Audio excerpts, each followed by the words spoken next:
Hi everybody, welcome to Dunnock Studio, Art with a Heart in the heart of Norfolk, UK, and the sun's shining, and today we're going to have a look at doing a very quick painting with two colours just for fun, to see if you can just create something without thinking too much about it. So let's get into it. So this morning I thought it would be nice to just have a bit of fun. And I've got my colour wheel here, and as you can see I've got two colours here. We've got burnt sienna and ultramarine blue, and these two, obviously there's blue in there, are going to create some darks if they mix together, because we've got the blue in the mix, and I'm just going to use those two colours. And so if we look at the colour wheel, we've got blue violet, which is the ultramarine blue, and down here the opposite, the complementary colour, is yellow orange. Well, we've gone slightly round to a split complement here, which would be yellow and orange, but I'm going to just stick with the orangey colour, that red orange. So these are on the warm side of the wheel and this is on the cool side of the wheel, so hopefully we'll get some nice interesting effects from just two colours. Using a block today which is gummed all around the edges, and this one has 25% recycled cotton in it. It's a Seawhite block. All I'm going to do to start with is just liberally soak it with some clean water, and it gives you a nice chance to get your big brushes out. Obviously you can use a sponge or whatever else you like. There are some marks on this piece of paper because it's not got a cover anymore, but I'm just playing today, so it really doesn't matter. In fact, it will add to the character.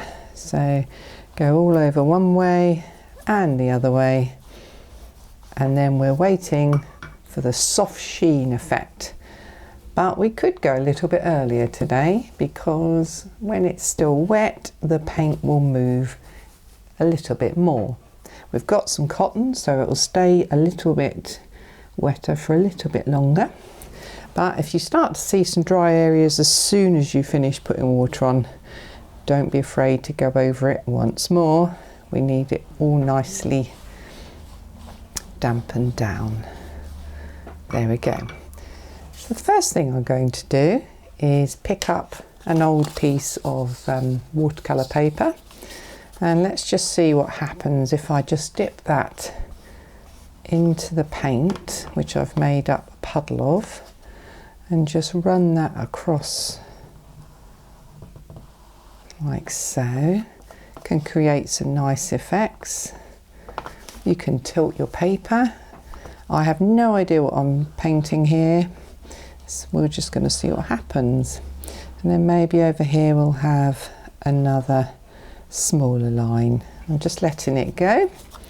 So to reflect that, let's pick up some on the other side of the piece of card and drop that into the bottom of the blue. Now we know that these are near opposites, so we will get some mixing of colours to make a grey, but that's fine.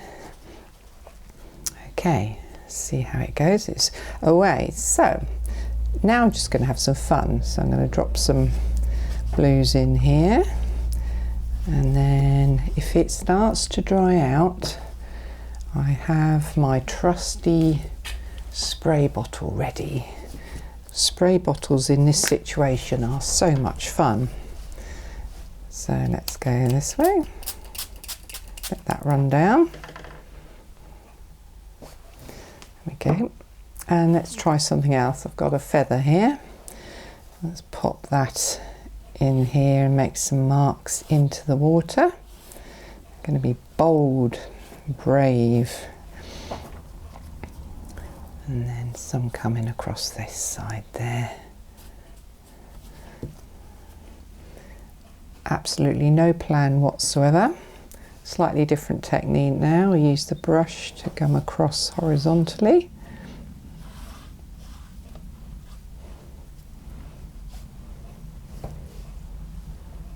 Let it go again. So I've got a little stick now, cocktail stick, so I could try dragging into these areas here, suggesting maybe foliage.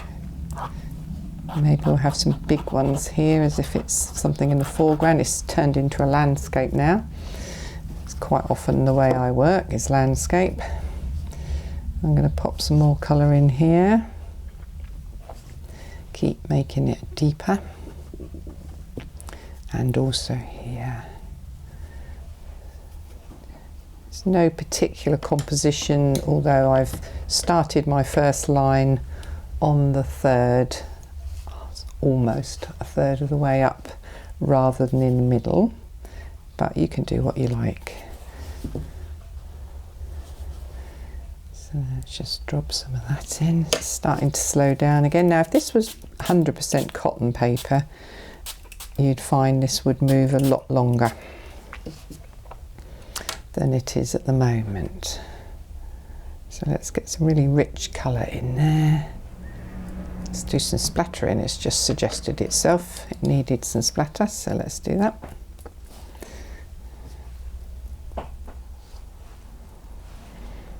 I very, very rarely work abstract, and if you're like me, you probably find it quite hard to let go of drawing a picture and filling it in, really like paint by numbers. We all do a little bit of that, don't we? But there's nothing wrong with that. Sometimes you just need to try something else. See where it takes you. Let's try on the diagonal. So we're getting some greys mixing. We're also getting some nice colours. So go that way. Right up into that sky now. Is it a sky? Who knows? We might end up turning it around the other way. So I'm just getting my damp brush there. Take that edge off. When you feel like it's gone far enough, just lay it flat again. See what you can see in it. Got some nice granulation going on. So let's just do some extra marks here. Now I've got something else which you may or may not have. These are clay shapers. You can use them for all sorts of things, but they're great in art for drawing on top of paint you've put in. That was a pointed one, didn't do very much. This one's got a flat edge. Let's see what that does if we just drag it through. Take some of the paint off, but because the paper's so wet it's running straight back in, so we might go back to that in a minute. That also leaves a line which is quite nice. Let's try it like that. Yep, that one works well. It's the line making, and we've got a knife. If you've got a knife, that's handy to pick up some paint. You don't have to have a proper art knife. You can use a knife from the kitchen. Let's just pick up some of this one. And you could use that to create some lines in amongst the rest. You get, if you press harder, you'll get some good deep lines with the knife. Just be careful not to damage your paper. Pull some blue into that area.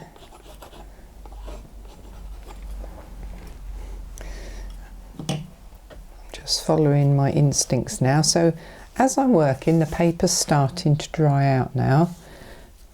It's not dry by any means, but it's beginning to start to pull the paint down to the surface, so it's not moving as much. So I can just follow my instincts and put paint where I think it should go. And there's no right or wrong way to do this at all. I might even use the same brush and pick up some of the burnt sienna, so I'm making a grey on my brush. Add some blue and burnt sienna together, you get that wonderful grey. There we go, look at that. So that's mixing in the palette now. I can just drop that around this area. Sort of got a big puddle there, so if you find yourself you've got a lake in the middle of your painting, then you can move it around, send it off in a different direction. And just drop in some more bluey grey in whilst that's happening.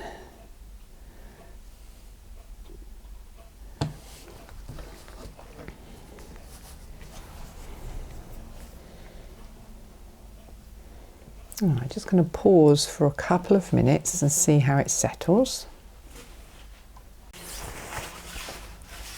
So it's just settled a little bit more in that area. We've still got a little bit of a puddle here. If it's too big, you can just tilt your board, catch it on the edge. It doesn't matter if you can't get it right. You might have some pieces in there that you really don't want in there. So that's fine. Just grab yourself a clean brush. Squeeze the water out of the brush. I'm just going to do that off camera, and then lift out any areas you don't like. You can then dab with the towel if you're feeling brave. So that's given me an idea. Maybe for later we could lift out a circle there, or we could try doing it now. Let's just see how the paper's going to behave. We could try a little lift out with a brush. You can get stencils, you can do all sorts of things with a sponge, but that's worked quite well. It's turning into some sort of moonlit scene maybe, or a misty dawn. Again, I'm going to squeeze out my brush so it's clean and squeezed, and then I'm just going to lift out some paint down here. So when I lift out now, it's not running back quite so fast into the gaps, so we're beginning to see where the lift out is happening.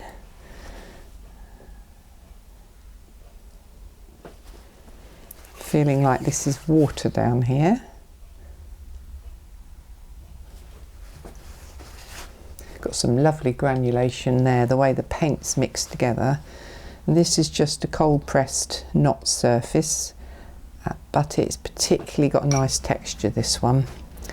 Seawhite, recycled cotton, 25%. Now we've got a line across here which could be a hill. This could be extra detail in front, so I can now go back, pick up some thick paint. So I'm just slightly off camera there. I'm just dipping into my blue ultramarine that I woke up earlier, but trying not to get too much water in it. Now I'm just going to work into this area, which of course is near the big puddle of burnt sienna. So where it merges, we're going to get some greys, some sort of cloud of plants or something here. Go back over to that side again, a little bit more burnt sienna. Just add in some dark greys here.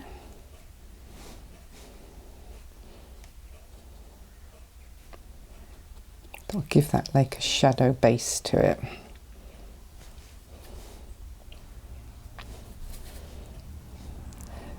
Talking to somebody the other day, and it's so important as artists, whether you're a hobby artist, professional artist, or somebody who dabbles when they get an hour every month or so, it's so important to play with paint and stop worrying about the outcome.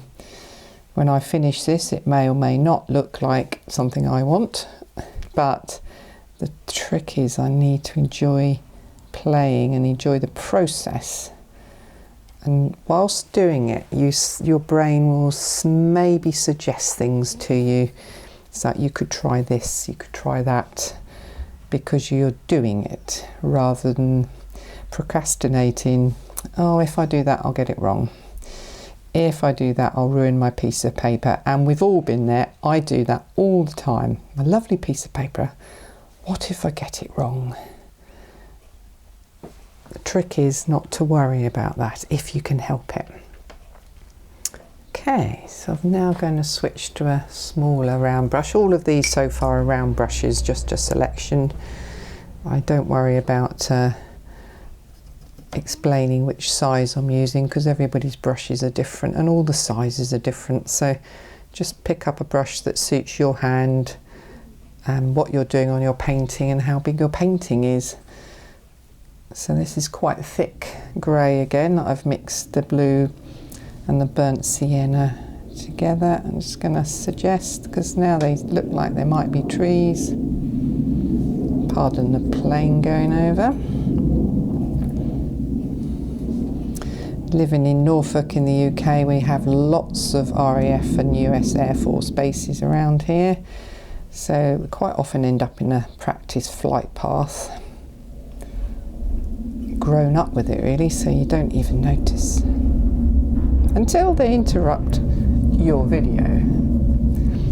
Thanks guys, you can go now.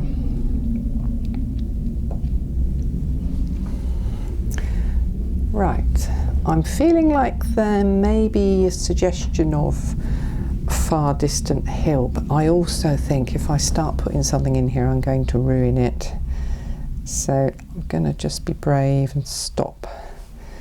This is just a few extra marks here because this has become reed bed maybe, and quick wash of that small brush out, picking up the blue colour, not so much with the red in it, and just a few just little lines to suggest, well, whatever it is. If I'm going to be really brave, this isn't a rigger, but I can try riggery marks. If they're a little bit harsh, which they are a little bit, highly technical piece of equipment, towel. There we go. Right, I'm going to let that dry, and that may take longer than normal if it's got cotton in. If you haven't got a cotton paper or a mixed cotton paper, you'll find it will dry fairly quickly, unless you're in a freezing cold space, which is quite often the case for a lot of people. So we'll come back to that when it's dry, and we can do some embellishments.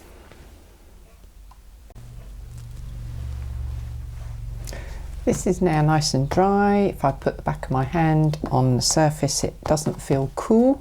If it felt cool, it's still damp. And being on a block, it will take a lot longer to dry than a sheet of paper on a board would do.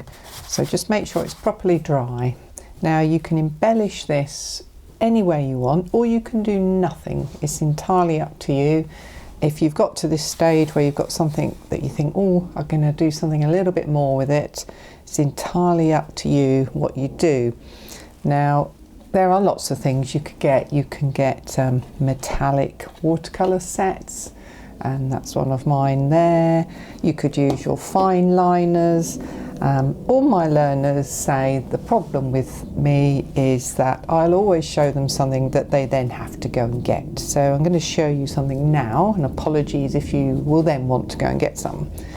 So these two bottle top lids have got what looks like liquid metal in them, but it isn't. It's actually a product called Aqua Bronze.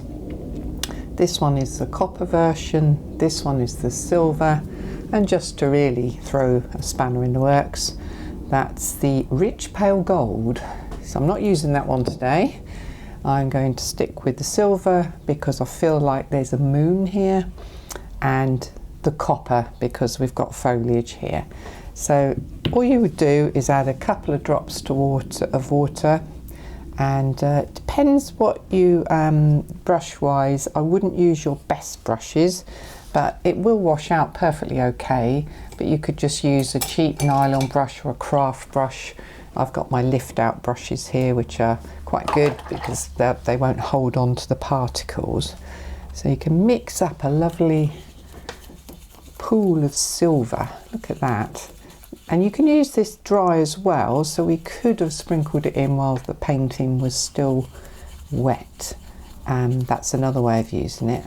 But this stuff, once you've bought it, it will last you forever because you only need a tiny little bit.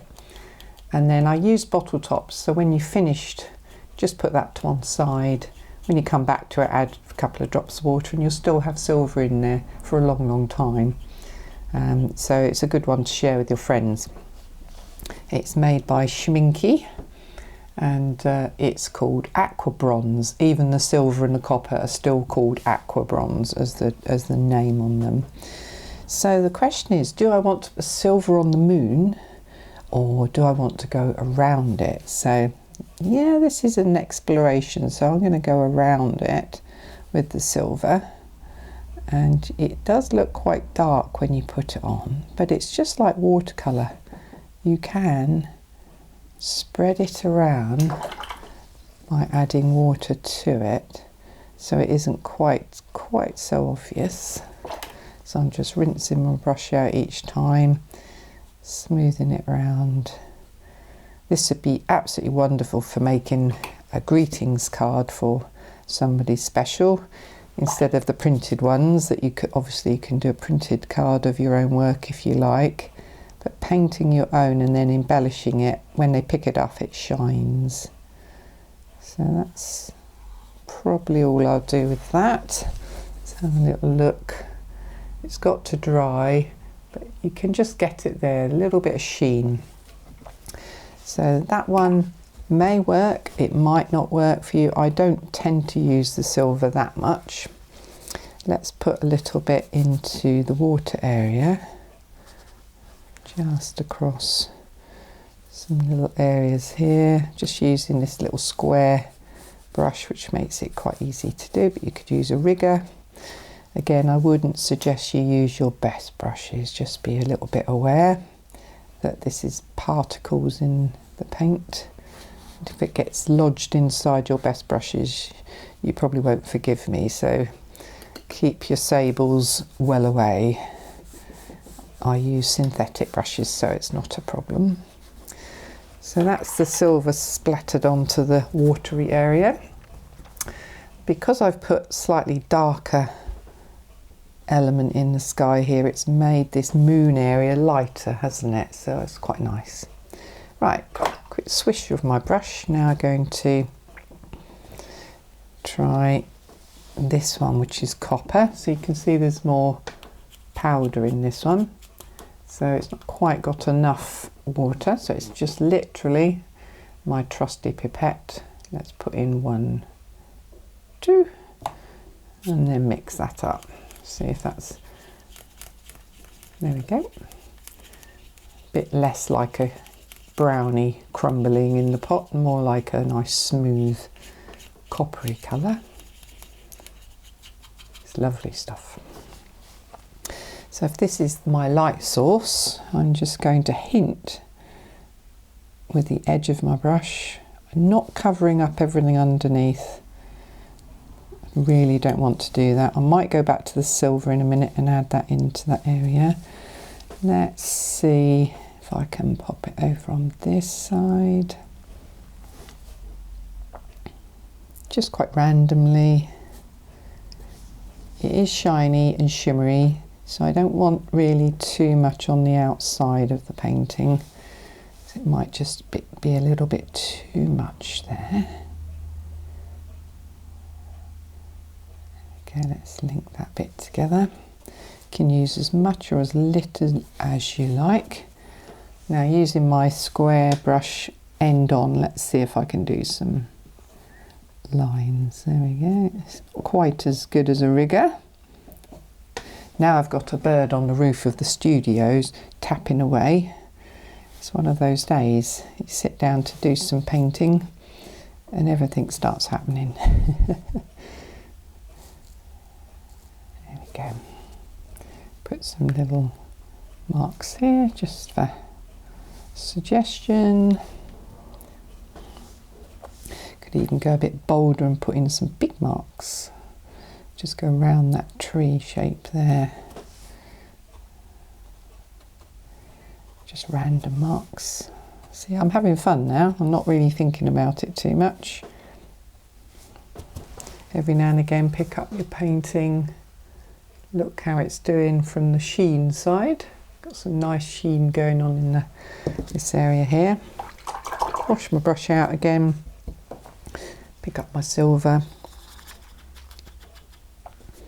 and try adding that into this gold area. Oh, look how much stronger that is. Because the copper wasn't really showing up against the gold, just pop a bit of silver in there as well, and maybe some on the trees. I'm in danger of overdoing it, but I'm having so much fun. So you could be doing this with this material, or you could be doing it with, let's say, coloured pencils, watercolour pencils. You could embellish with fine liners if you just like dark marks. Anything you like, just to pull what you started into something. So I've got a nice little view of some sort of landscape, as if there's something off around the corner there. I could do way more to that, but it was just a quick exercise and having some fun and getting out my aqua bronze colours, which are lovely.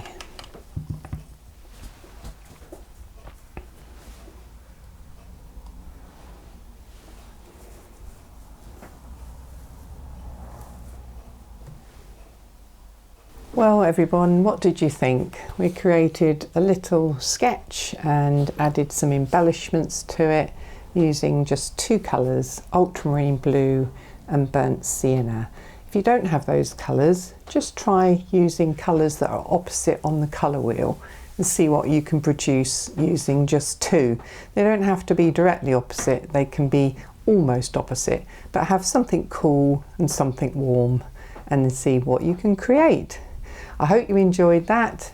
See you again on the next video. Happy painting, take care, and bye for now. See you soon.